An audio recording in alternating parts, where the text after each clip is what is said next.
ណាទាំងណានេះគឺជាខ្សែអាប់សម្លេងព្រះធម៌ដែលត្រូវ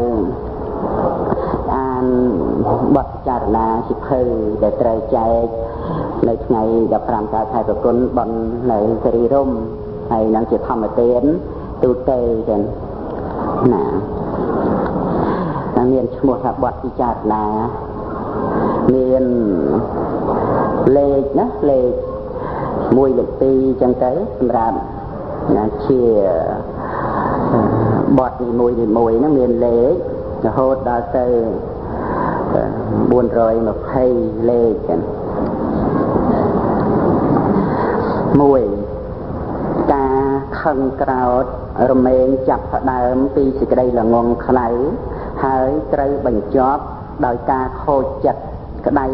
ក្រហាយស្ដាយក្រោយ2ណាគុណធម៌នៅក្នុងឧបនិស្ស័យដែលល្អ3អ្នកដែលស្ថិតនៅក្នុងការអប់រំត្រូវស្ដាប់ឲ្យច្រើនជាងនិយាយឲ្យដូចជាត្រចៀក2មាត់1ដូច្នោះដែរ4ផ្លត់ជើងនៅល្អជាងផ្លត់មាត់5ទឹកមុខជាគ្រឿងចង្អុលបង្ហាញប្រាប់ពីសភាពរបស់ចិត្ត6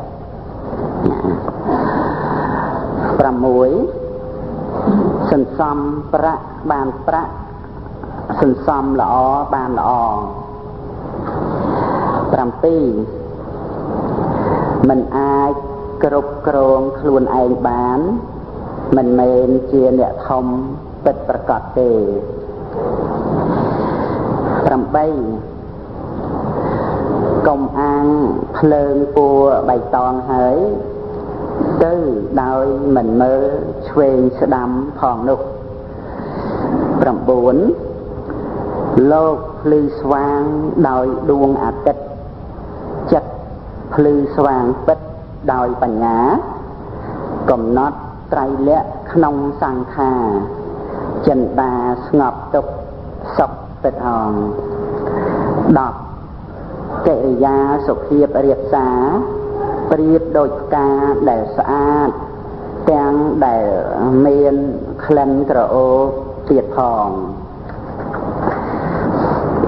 11ត្រូវឲ្យភាពយុត្តិធម៌ដល់មនុស្សគ្រប់គ្នាតែកុំទុកចិត្តមនុស្សទាំងអស់គ្នា12ចាប់ផ្ដើមពីល្អទៅមុនរមែងបញ្ចប់ដោយល្អ13អ្វីសុទ្ធតែមានការចាប់ផ្ដើមពីដំបូង14បើប្រាថ្នាឲ្យដល់កំពូលត្រូវចាប់ផ្ដើមពីក្រោមទៅមុនព្រោះវាសំខាន់ត្រង់គ្រឹះក្រោមនេះណាស់15ការនិយាយដល់អ្នកដទៃក្នុងផ្លូវល្អក៏ដូចជាការនិយាយដល់ខ្លួនឯងក្នុងផ្លូវដែលល្អដែរ16អ្នកដែលធ្វើជាចវាយនាយលើខ្លួនឯងបានមិនយូរប៉ុន្មាននឹងធ្វើជាចវាយនាយលើអ្នកដទៃ17អ្នកដែលឲ្យសេចក្តីគោរពដល់គេរមែងបានទទួលនៅសេចក្តីគោរពពីគេវិញ18គេអាចសង្ស័យក្នុងអ្វីដែលយើងនិយាយតែគេជឿយើងក្នុងអ្វីដែលយើងធ្វើ19មនុស្សយើងត្រូវរាប់អានខ្លួនឯងតែមិនត្រូវអួតខ្លួនឯងទេ20អ្នកដទៃមិនបានឲ្យសេចក្តីល្អមកយើងព្រោះមកពីគាត់អត់មានសេចក្តីល្អនោះឯង21បើសម្លឹងមើលអ្នកដទៃក្នុងរឿងល្អរមែងឃើញនៅផ្កាកុលាបតែបើសម្លឹងមើលក្នុងរឿងអាក្រក់រមែងឃើញបន្លា22សេចក្តីអត់ធន់គឺជាអំណាចនិងជាកម្លាំងដ៏ពិសេស ដែលយើងត្រូវប្រើជាមួយមនុស្សណាដែលយើងត្រូវការនឹងយកឈ្នះមនុស្សនោះដោយពាក្យថាអំណត់មានអំណាច 23 ការរៀនសូត្រស្វែងរកការចេះដឹងជាចក្ខុរបស់ចិត្ត 24 ដរាបណាយើងនៅមានការស្រឡាញ់ស្អប់ដរាបនោះយើងមិនទាន់មានការចេះដឹងសពគ្រប់ទេ 25 ឋានៈទៀតមិនមែនគួរឲ្យរង្គៀសទេដែលគួរឲ្យរង្គៀសនោះគឺការអត់សមត្ថភាពក្នុងឋានៈរបស់ខ្លួន 26 ការសង្កេតពិនិត្យគឺជាគ្រូដ៏សំខាន់ 27 ការប្រុងប្រយ័ត្នគឺជាមេត្តាហើយការអត់ធន់ជាបិតានៃគុណធម៌និងយសសេរី 28 អំណាចដ៏ខ្លាំងក្លាជាទីបំផុតគឺគុណធម៌ព្រោះអាចយកឈ្នះលើចិត្តអាក្រក់របស់ខ្លួនឯងបាន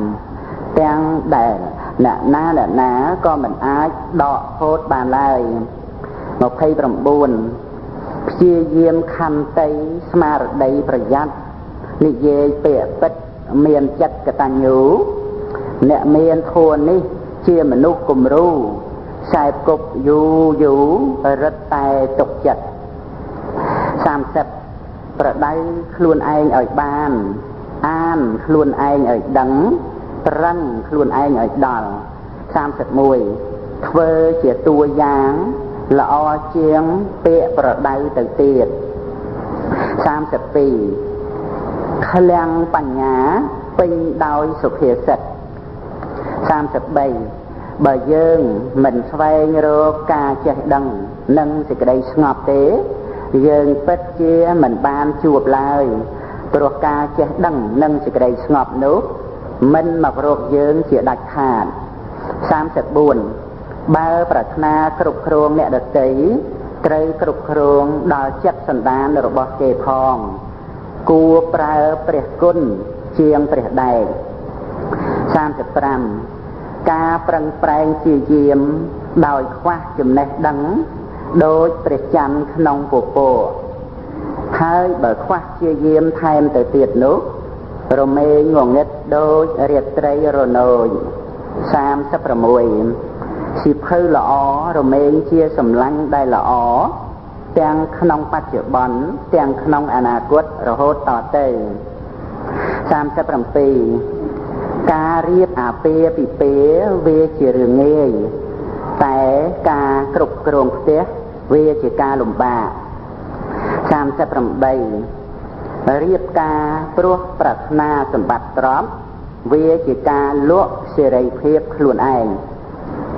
39ស្វាមីត្រចៀកថ្លង់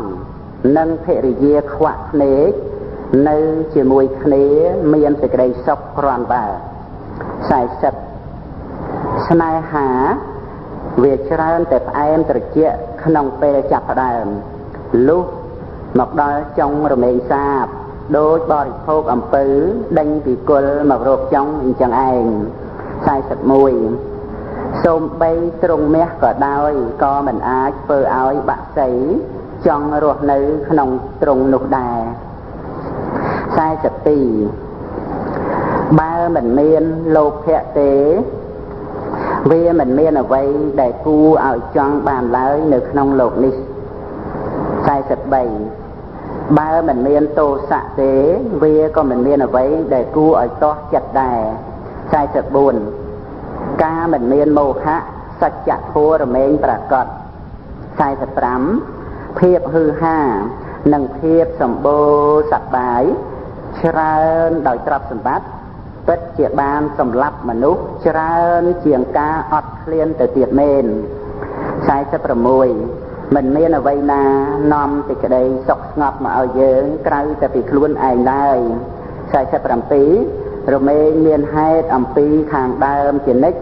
ចំពោះផលដែលកើតឡើង48ច្រើនអ្នកណាស់ដែលនិយាយដូចអ្នកប្រាជ្ញ តែមានជីវិតរស់នៅដូចមនុស្សល្ងងខ្លៅ49ការប្រព្រឹត្តទៅនៃចក្រវាលមិនអាចស្របគ្នានឹងការប្រាថ្នាចង់បានរបស់មនុស្សគ្រប់យ៉ាងនោះឡើយ50ធម្មជាតិមិនមានការឲ្យរង្វាន់ឬការដាក់ទោសនោះទេគឺមានតែផលរបស់ហេតុប៉ុណ្ណោះដែលតាមមក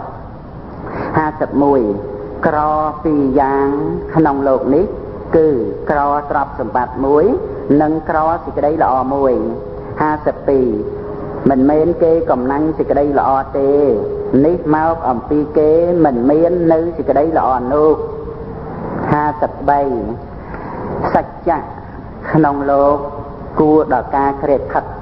ប៉ុន្តែព្រោះចិត្តស្មោកគ្រោក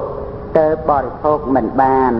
ដូចជាកែវប្រឡាក់លាមកទទួលយកទឹកស្អាតដូច្នោះឯង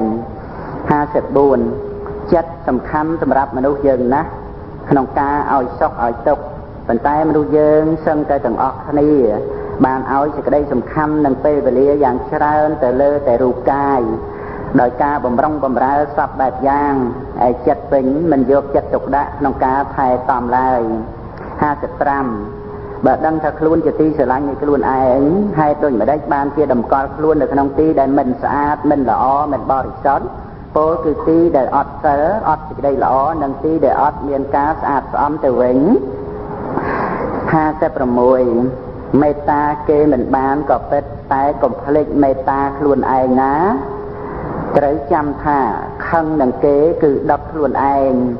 57នៅពេលអ្នកដទៃធ្វើអ្វីមិនល្អមករកយើងត្រូវគិតថាគេធ្វើល្អឲ្យខ្លួនគេមិនបានផងមានរឿងអ្វីដែលថាគេធ្វើល្អឲ្យយើងបាននោះ58ស្អប់គេគឺស្អប់ខ្លួនឯងជាងព្រោះធ្វើសេចក្តីសៅមងឲ្យខ្លួនឯង59ព្រោះហេតុមកអំពីចាញ់ខ្លួនឯងទៅចង់ឈ្នះអ្នកដទៃ60ឈ្នះខ្លួនឯងបានទៅដឹងខ្លួនថាឈ្នះអ្វីអ្វីគ្រប់យ៉ាងជាពិសេសគឺឈ្នះទុក្ខ61ការធ្លាក់នៅក្នុងអំណាចនៃទិដ្ឋិមានះនិងបាបអកុសលផ្សេងៗទៀតនោះហើយដែលឈ្មោះថាចាញ់ខ្លួនឯងបាបធម៌ទាំងអស់នោះវានឹងធ្វើនៅសេចក្តីអន្តរាយឲ្យដល់យើងគ្រប់បែបយ៉ាង62អ្នកឈ្នះខ្លួនឯងគឺជាស្ដេចគ្រប់គ្រងលើខ្លួនឯងឯអ្នកចាញ់ខ្លួនឯងវិញគឺជាទេសកលនៃខ្លួនឯងដោយពិត63ក្តៅស្អុះត្រូវយកផ្លិតបក់ឬងូតទឹកជាដើមឯក្តៅចិត្តវិញត្រូវយកខន្តីឬមេត្តាជាដើមមកធ្វើឲ្យត្រជាក់ទៅបានដោយពិត64ការខ្វះខាតរបស់អ្នកដទៃអាចជាគ្រូដ៏ល្អរបស់យើងបាន65ការសិក្សាសង្កេតពិនិត្យជាគ្រូនៅជាប់ជាមួយនឹងខ្លួនជានិច្ច66គំនិតដ៏ល្អជាទីបំផុតរបស់យើងច្រើនតែបានមកអំពីអ្នកដទៃអាស្រ័យការស្ដាប់និងការសិក្សា67កូនក្មេងតូចរៀនវាសិនមុននឹងរៀនដើរលុះដល់រៀនដើរក៏ដើរដួលតែដួលក្រោកទីបំផុតក្រោកដើរលេងដួល68ក្មេងដែលត្រូវភ្លើងរលាករួចមកហើយរមែងខ្លាចភ្លើង69ការជជែករឹងរូសកើតមកពីល្ងងហើយត្រូវបញ្ចប់ដោយសេចក្តីវិន័យ70បុគ្គលល្ងងខ្លៅជាកំពូលសត្រូវជាមួយនឹងខ្លួនឯងមនុស្សអត់វិជ្ជាដូចនាវាអត់ចង្កូត71ស្ងប់ក្នុងចិត្តជាសម្បត្តិរបស់មនុស្សឆ្លាត72មនុស្សឆ្លាតពិតប្រាកដគឺមនុស្សដែលចេះជួយខ្លួនឯងឲ្យរួចពីបាបធម៌ទាំងពួង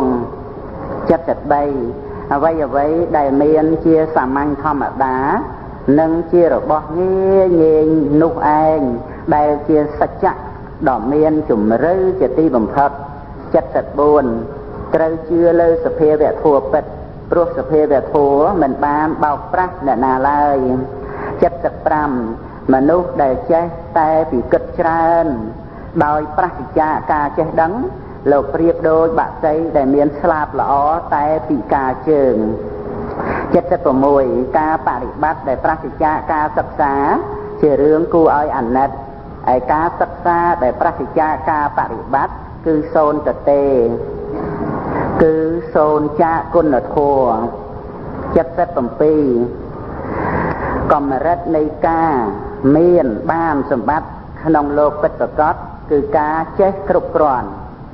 78ប្រាក់ជាអ្នកបម្រើដ៏ល្អតែជាចវាយនាយដ៏អាក្រក់